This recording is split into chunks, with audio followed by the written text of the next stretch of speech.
के साड़ाना के आए हुए सभी बुजुर्ग साहिबान, मंचासीन, मेरी पार्टी के सभी पदाधिकारीगण और नेतागण, नौजवानों, माता बहनों और बच्चों, भारतीय जनता पार्टी की टिकट के ऊपर तीसरी बार मैं आप लोगों के बीच में, घड़ी के अंदर भी मैं आप लोगों के बीच के अंदर वोट मांगने के लिए आया हूँ।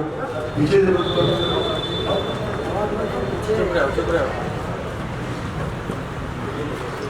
और डेवलपमेंट के नाते आप लोगों से वोट मांगने आए हैं। आप लोग याद करो कि सन 14 से पहले जितनी भी सरकार अनेक दशकों तक बनती आई थी वो कोएलिशन गवर्नमेंट्स थी, यानी कि एक पार्टी की गवर्नमेंट नहीं थी, अनेक पार्टियों की गवर्नमेंट्स थी। और 14 के अंदर जब भारतीय जनता पार्टी ने यह फैसला किया कि हमारे को एक ऐसा नेता चाहिए जो सारे देश के अंदर जिसकी साख हो और जो देश को आगे बढ़ा सकता हो, और उन्होंने नरेंद्र भाई मोदी का नाम तजवीज किया था। तो सन 14 में अनेक दशकों के बाद पहली बार स्थायी सरकार भारतवर्ष को मिली और सन 14 के अंदर 273 MP देश की जनता ने हमारे को दिए और 5 साल हमने डेवलपमेंट के काम करवाए और 5 साल जब पूरे हुए तो हमने 5 साल और मांगे 2019 के अंदर, और 2019 के अंदर भी देश की जनता ने पहले की निस्बत ज्यादा समर्थन देते हुए 303 MP भारतीय जनता पार्टी को दिए। याद करो 303 सीट तो हमारे को मिल गई, लेकिन साथ साथ उस टाइम कोविड हमारे सर के ऊपर मंडराने लगा और 3 साल बिगाड़ दिए हमारे। तो जो कुल मिलाकर के आप लोगों ने हमारे को 10 साल दिए थे, उसमें 7 ही साल बचे, क्योंकि 3 साल तो काम ही नहीं हुआ। और इन 7 साल के अंदर हमने अपनी तरफ से प्रयास किया है कि गुड़गांव का नक्शा बदल दिया जाए, हिंदुस्तान का नक्शा बदल दिया जाए, इंफ्रास्ट्रक्चर खड़ा कर दिया जाए, चाहे वो रेल का हो, चाहे रोडवेज का हो और चाहे हेल्थ सर्विसेज का हो। मेरे से पहले जो यहाँ लोकल आस पास जो काम हुए हैं उसके बारे में ब्यौरा तो दे ही दिया प्रोफेसर अंशराज ने, लेकिन उसके अंदर 2 चीज मैं और जोड़ना चाहता हूँ और आपको भी मैं सूचित करना चाहता हूँ। तो एक तो अंडरपास की डिमांड है, वो मुझे पता है रेलवे वाले की अंडरपास की डिमांड है, और एक फुट ओवरब्रिज की डिमांड है। फुट ओवरब्रिज का तो जिक्र कर ही दिया इन्होंने, क्योंकि आज के दिन 50 साइकिल लगी, ज्यादा मैं भाषण इस बार नहीं देना चाहता, लेकिन आप जानते हो समझदार को इशारा बहुत है, जब मैं कह रहा हूँ तो कुछ ना कुछ के बारे में जरूर बोलूंगा। साथियों, द्वारका एक्सप्रेसवे 9,000 करोड़ रुपए का आपके लिए बढ़ाया है भारत सरकार। हाल ही में प्रधानमंत्री ने इसका उद्घाटन किया है। Gurgaon Pataudi national highway declare हो चुका है, उसके ऊपर काम चलने लग रहा है। तकरीबन 2,800 करोड़ रुपए खर्च होंगे और यहाँ से आप इस पे जाया करते थे, छोटी सी 2 गाड़ी भी गुजर सकती थी आपस के अंदर, ये 4 लेन हाईवे बन करके जाएगा। जो ऑर्बिटल रेल कॉरिडोर है, इसके बारे में कई लोगों को मालूम नहीं है, क्योंकि अभी चालू है काम, पूरा नहीं हुआ। जो हमारा कुंडली मानेसर बाईपास है, उसके साथ साथ उसके आजू बाजू के अंदर बिना जमीन को अधिग्रहित करे हुए हमने एक ऑर्बिटल रेल कॉरिडोर भी, यानी कि गोल चक्कर के अंदर एक रेल कॉरिडोर भी चालू करवाना सुनिश्चित किया है। उसके अंदर पैसेंजर ट्रेन चलेगी और उस पर काम चालू हो गया, मंजूर भी हो गया, काम भी चालू हो गया और इसके ऊपर खर्च होंगे 5,600 करोड़ रुपए के करीबन। ओल्ड गुड़गांव मेट्रो से वंचित था, नया गुड़गांव चमचमाता हुआ तो गुड़गांव मेट्रो से कनेक्ट हो गया था, लेकिन पुराना गुड़गांव वंचित था।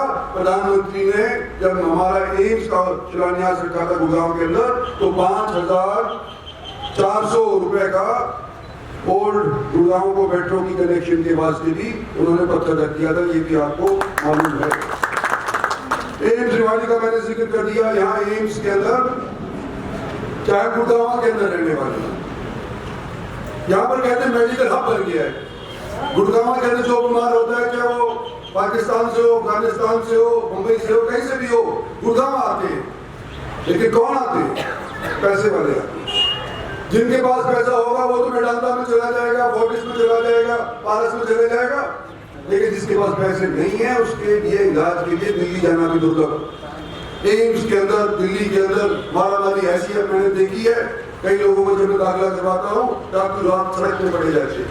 एम्स जैसी संस्था हरियाणा को भारत सरकार ने मुहैया करवाई है निमाड़ी माजरे के अंदर, और वहां पर न केवल मेडिकल कॉलेज होगा, मेडिकल कॉलेज तो और भी जगह के ऊपर हो जाते हैं, लेकिन नर्सों की कमियां आप सब जानते हैं, सारी केरला से आती है।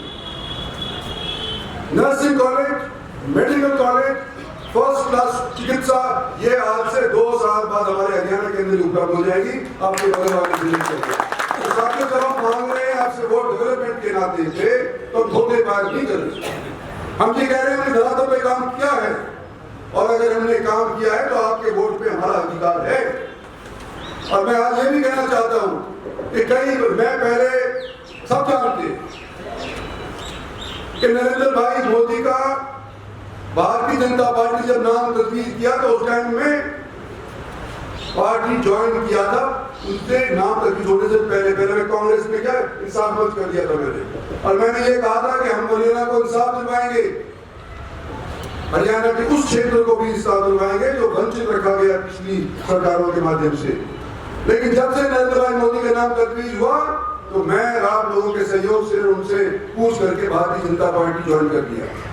अब भारतीय जनता पार्टी हमने ज्वाइन कर दिया तो भाई नया आ गया था पार्टी के अंदर। जो पार्टी के अंदर पुराने नेता थे वो मेरे साथ तालमेल बिठाने में थोड़े संकोच कर रहे थे।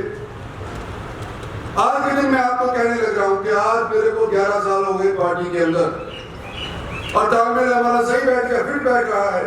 और नरेंद्र भाई मोदी का मेरे को आशीर्वाद है कि हरियाणा के अंदर जो काम आपके रह गए हैं, कॉर्पोरेशन के हो, जिला परिषद के हो, आने वाले 5 साल के अंदर करवाने के लिए मैं सक्षम हूं, अगर आप इस बार मेरे को अपना सहयोग करेंगे।